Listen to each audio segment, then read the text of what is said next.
This is the Sony A6700, and it might be the ultimate crop sensor camera. It captures 4K resolution, super slow motion, has great battery life, crazy autofocus, awesome stabilization, has AI features, and is an amazing photo-video hybrid camera. Today we will be putting it to the test, all to find out if it's the right camera for you. So I want to start this out by saying that Sony did not sponsor this video. They didn't send me this camera for review. I went out and bought it because I was genuinely interested in it and because I wanted to make a review for you guys.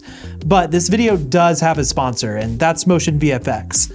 More on that later. So my first impressions of this camera are it actually feels super pro. It's got that 10-bit 422 footage, up to 4K 120, all in this nice compact form factor.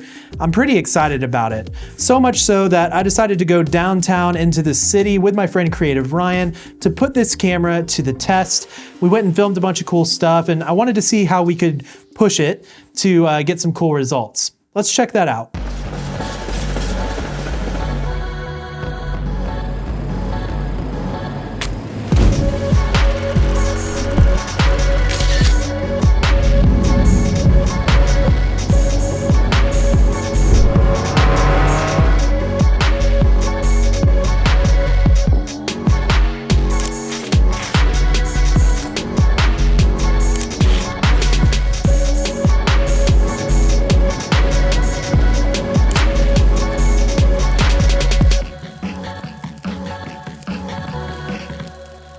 I am stoked with how that footage turned out, and it was really easy to stylize thanks to Motion VFX. Take this shot for example. Here's the unedited version. Because I shot this in 4K 60, I'm able to slow it down. Then I'll color grade it, add some cinematic bars, add a cool film burn overlay, and then change it up with a cool film frame. And I was able to do all this using simple drag and drop plugins. Motion VFX is a great resource for video creators because they make awesome titles, transitions, overlays, and more. I use their stuff in pretty much all of my videos. And right now they are running an end of the year sale. Select products are up to 25% off. The sale ends on January 3rd. Make sure to check out the discount code in the description below. All right, now that we've seen what this camera can do, let's talk about some of the specs.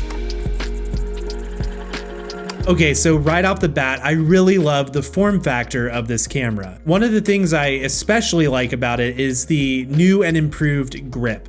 It's just a little bit bigger.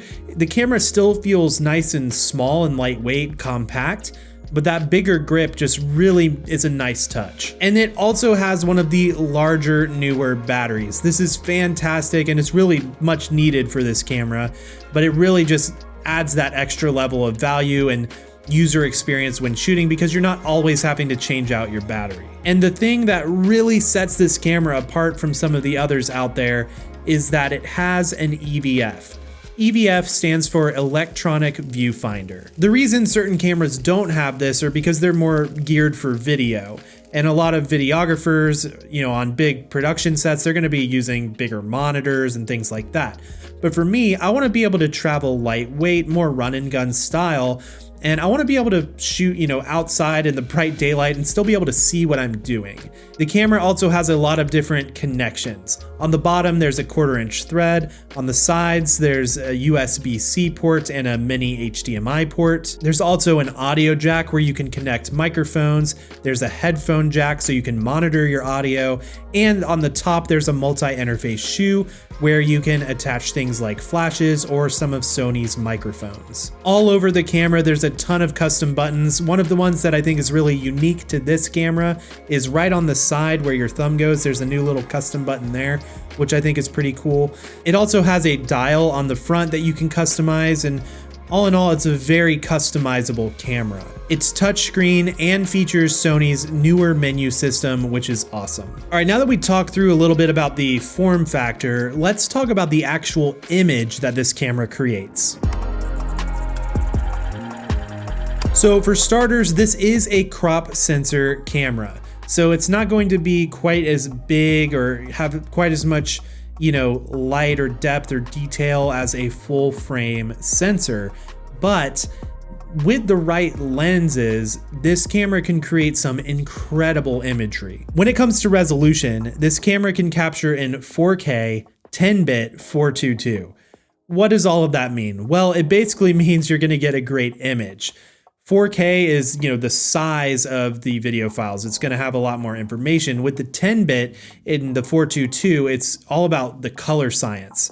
In 8-bit video, there's about 16 million-ish colors, but in 10-bit there's over 1 billion. So it really has a lot of information that's stored into these files. And the frame rates are awesome. You get 4K 24, 4K 60, and 4K 120. And the thing that I love most about this camera is when you're switching between 24 frames a second and 60 frames a second in 4K, there is no crop. So you can frame up your shot, easily switch between the two, and you're not going to notice any sort of cropping happening. When you go to 120, there is a subtle crop, but it's just nice to, have that ability to switch between the two. Now, if all of that talk about resolution and frame rates is maybe a little overwhelming, I've actually put together a free course that will help you understand your camera settings. It'll help you with things like white balance, ISO, shutter speed, and aperture. I've tried to break it all down so that you can really take full control of your camera and you can go from auto to manual in minutes. You can check it out at supersimplecamerasettings.com. Now, beyond just having this great resolution and frame rate options, this camera also features some great stabilization. All right, right now we have 0 stabilization, and I'm gonna walk down some stairs, trying to be stable as I can, but this is 0 stabilization on. And now this is with steady shot on, which is pretty much what I've mainly been using with my Sony A7C and some of the older Sony cameras. It's the max stabilization they had, but this actually has another mode. And here is active stabilization. This is active stabilization on. It should be the best of all of them, but you guys can be the judge.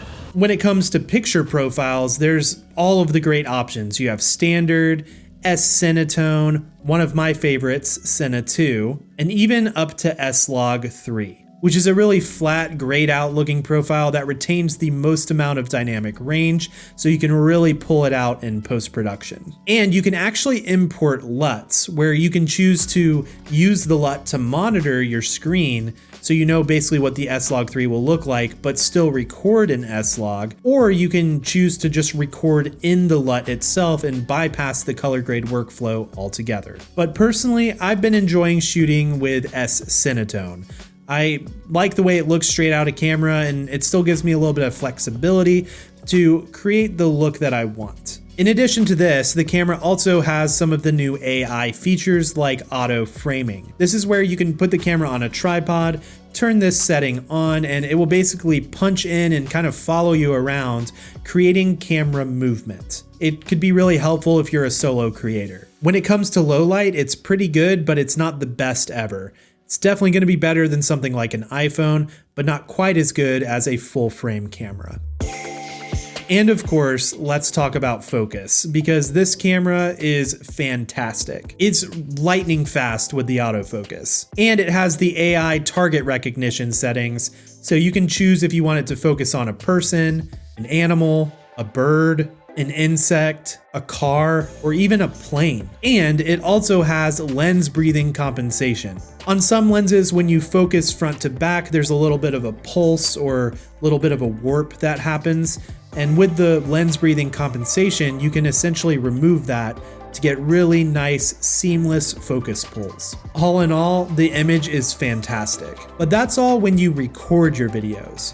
Let's find out what happens when you plug this in to Livestream. So here we are in the streaming setup, and this is what the A6700 looks like while being used as a webcam. I'm pretty happy with it. It's looking pretty clean. It does do a 4K 30 feed without needing to use a capture card, which is pretty cool. The only thing that I'll say about this camera as a webcam is I do think that over a longer period of time, it will most likely overheat. So for a lot of people trying to do longer live streaming, I just don't think this is going to be maybe the best option. you may want to look into something more like the FX30 because it has a built-in fan. As mentioned before, I really do think that this is a great photo-video hybrid camera. It can capture 26 megapixel photos in RAW. It has all of the great autofocusing options, and the little hybrid switch on the camera makes it super fast to switch between photo and video. Just the other day, I went downtown with Creative Ryan, and we were just creating some stuff and having a good time hanging out, and I found myself switching between photo and video just constantly, all the time. I'd be getting a video shot and then quickly I'd switch to get a photo, and this camera just worked really well for that. So we've seen some examples from the camera, we've talked about some of the specs, but now I just want to give you my final thoughts on this camera. So I create content with a ton of different cameras. I use my phone, I'll use action cameras like GoPros or the DJI Osmo Pocket 3. I'll use point and shoot style cameras, crop sensors, and full frame. And what I have come to find is that when it comes to crop sensor cameras, as long as you pair it with the right lens, you can pretty much get a full frame type of look out of them. For example, what I'm using right now is the Sony 11mm 1.8 lens, and I think it looks great. There's a lot of depth to the shot, it's very sharp, and you know, if I didn't tell you this was a crop sensor, you might just assume that it's full frame. But there are real benefits that come from crop sensor cameras. They're typically smaller, lighter, and cheaper. Plus the lenses are smaller, lighter, and cheaper. And that brings me to the price of this camera, which you can get brand new for $13.98. That is just a crazy amount of value for the money. It's gonna be great for talking head videos, vlogs, freelance work, photography, and tons of different stuff. The main thing I would say about this camera is it can tend to overheat, but me personally, I have not had it overheat yet. I've been recording a talking head video for about 30 minutes right now, and it's still rolling, no heat indications or anything. However, I do think that it would overheat doing something like a really long podcast or live stream. So if that's what you're going for, I would not recommend this camera, but instead I would recommend the Sony FX30, which is the same sensor as this camera and a lot of the same features. It's just packed into a more cinema style body with a built-in fan to help accomplish those longer recordings. But if you're somebody who wants to be recording on the go, you're doing a lot of different type of stuff, you're capturing some photos, doing some vlogs, doing some talking head videos like this, I think this camera is going to be fantastic for you. As great as crop sensors can be, I get it. Some of you have your heart set on full frame. So if you want to see what I would consider the full frame version of this camera, continue on to this video here. I've placed links to all of this stuff in the description below. Thanks so much for watching, and as always, stay creative. Peace.